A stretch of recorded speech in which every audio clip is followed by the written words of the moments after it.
Yo, what's going on, y'all? It's your boy Dane Diddy, man. I just wanted to do a video about Wale. I was working on a Wale Rose, and I was working on Wale and Nas, but then I heard they were both dropping the album, so I put a hold on it for the time being. And then the whole Casa Not thing happened with Wale. What up, R.O.S.E? You good? What you playing on your Nintendo Switch? Smash. Smash, bro? I'll beat you. Wale. Oh my God, that was somebody crazy. Hey, the whole chat knows him. Wale. Wale? What he do? Rap. Oh, word. Lotus, like Lotus flower bomb is on or something. Oh, shit. That shit making me look crazy right now, just let you know. What? That's making me look crazy. The exchange that we had in the hallway. It's Oh, like, my bad, bro. they running with it, but we'll talk later. Started asking my son, asking my nephew, y'all know Wale? And it really came to my attention that they knew Wale, but they don't know Wale. You know what I mean? They've heard his music before. You play Bad, you play Lotus Flower Bomb. They know the hooks, they know some of the words, but they didn't know who it was. So, Wale hasn't necessarily been active up until now. He's gearing up for a new album.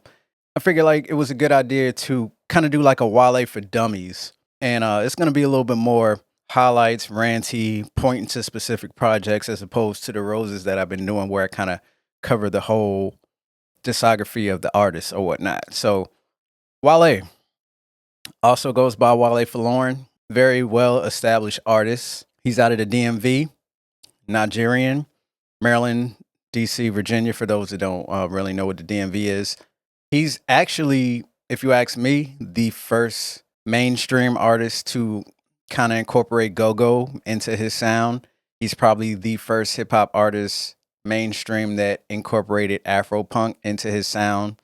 He kind of was ahead of his time in that aspect.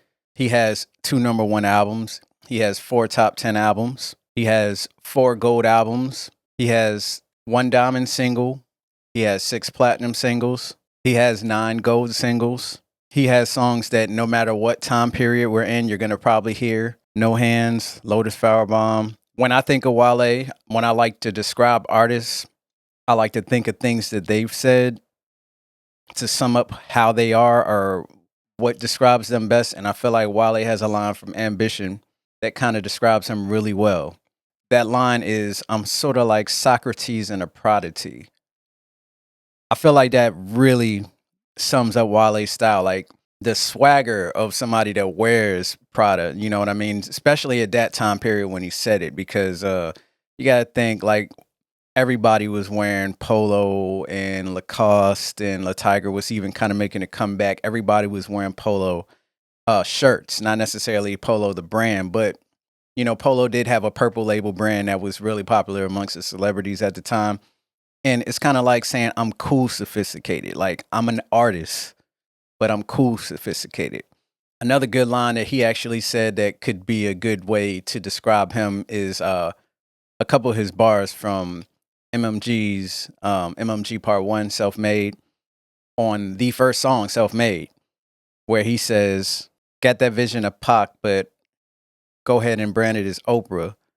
Michelangelo's portrait means Maya Angelou's notebook. Michael Jordan's performance, nigga, I'm actually all of it. I'm just a shooter with some hang time. I don't really Shakespeare, I just shake dice.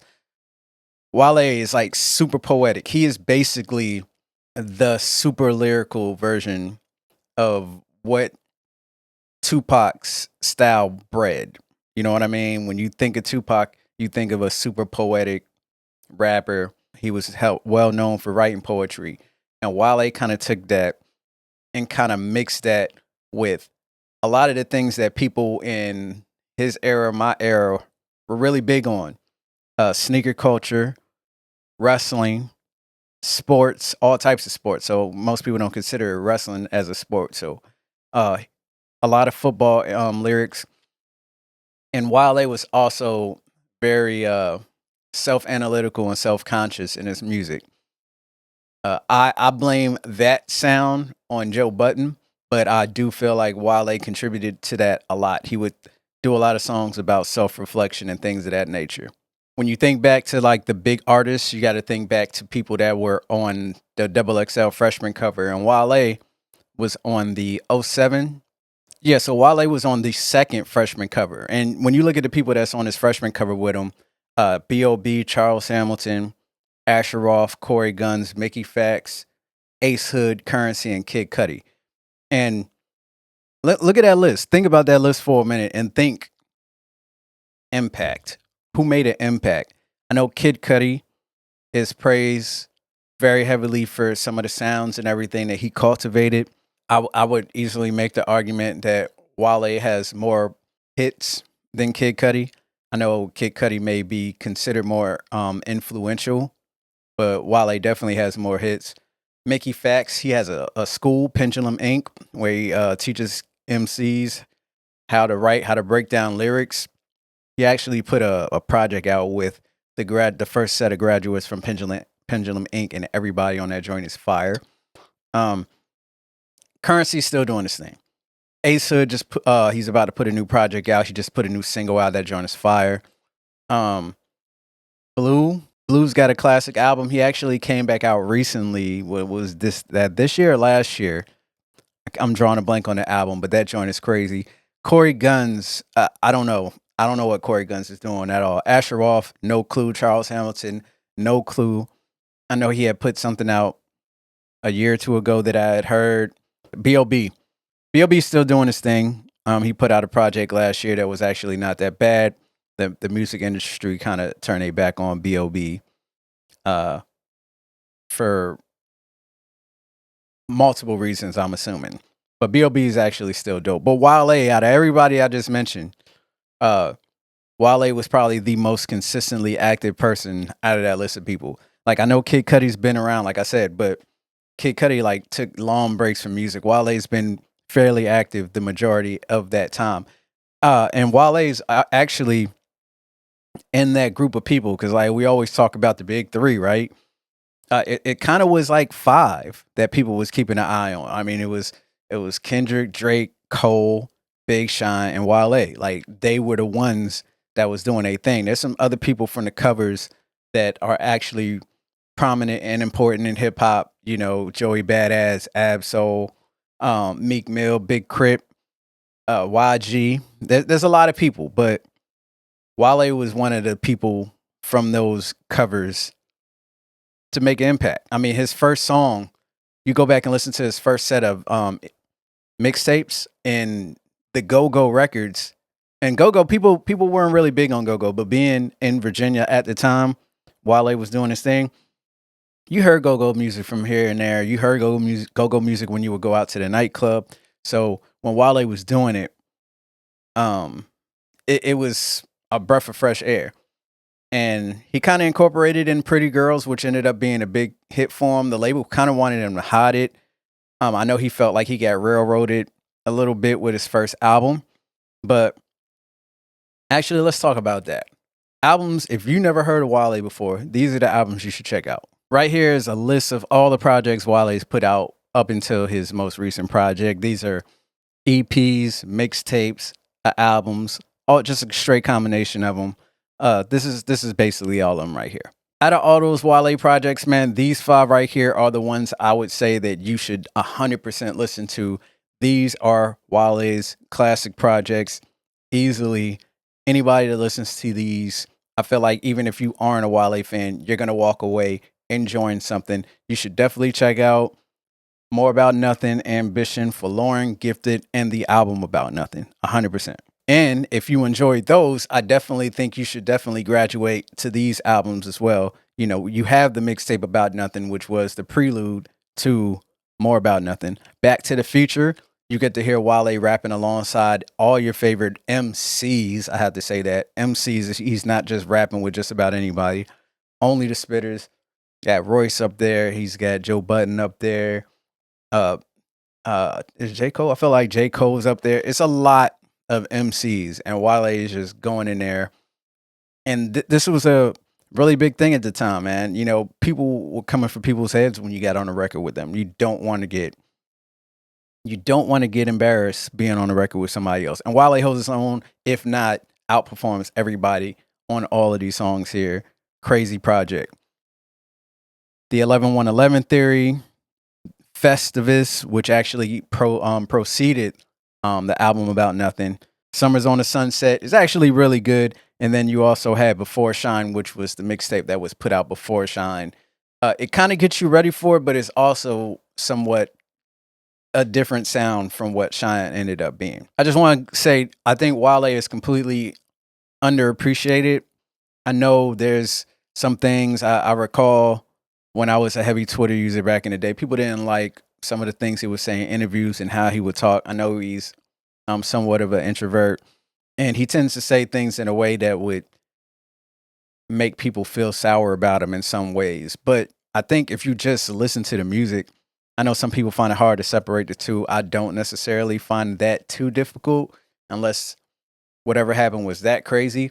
But Wale's never really done anything in the media or anything crazy for a reason to be canceled. Like, he's not on some P. Diddy shit. He's not on no R. Kelly stuff. I feel like it's safe for you to listen to Wale. He's never really said nothing homophobic or transphobic in his lyrics. Don't quote me. Somebody could pull something that I just don't remember. But for the most part, Wale, his music has always been pretty tame. It's always super lyrical, always super poetic, and he doesn't go into anything with the intent to offend anybody. So, I feel like you should give Wale's music a chance. Start with those 5 that I mentioned, and there are some lyrics in there, man. Some of the dopest stuff, some of the dopest lyrics that Wale's ever spit ain't even on his projects. You know what I mean? Lupe Fiasco is my favorite rapper. To me, one of the greatest MCs of all time, if not the greatest MC of all time. And there's a song called Poor Decisions. It's Rick Ross, Wale, and Lupe. And Lupe spit one of the sickest verses, most crazy self-conscious verses that you ever gonna hear on that song. And Wale came in, and I remember when I'm hearing the song for the first time, I'm like, how Wale gonna follow that? Like, that is crazy what Lupe just did on this record. And Wale, he just did it with no problem.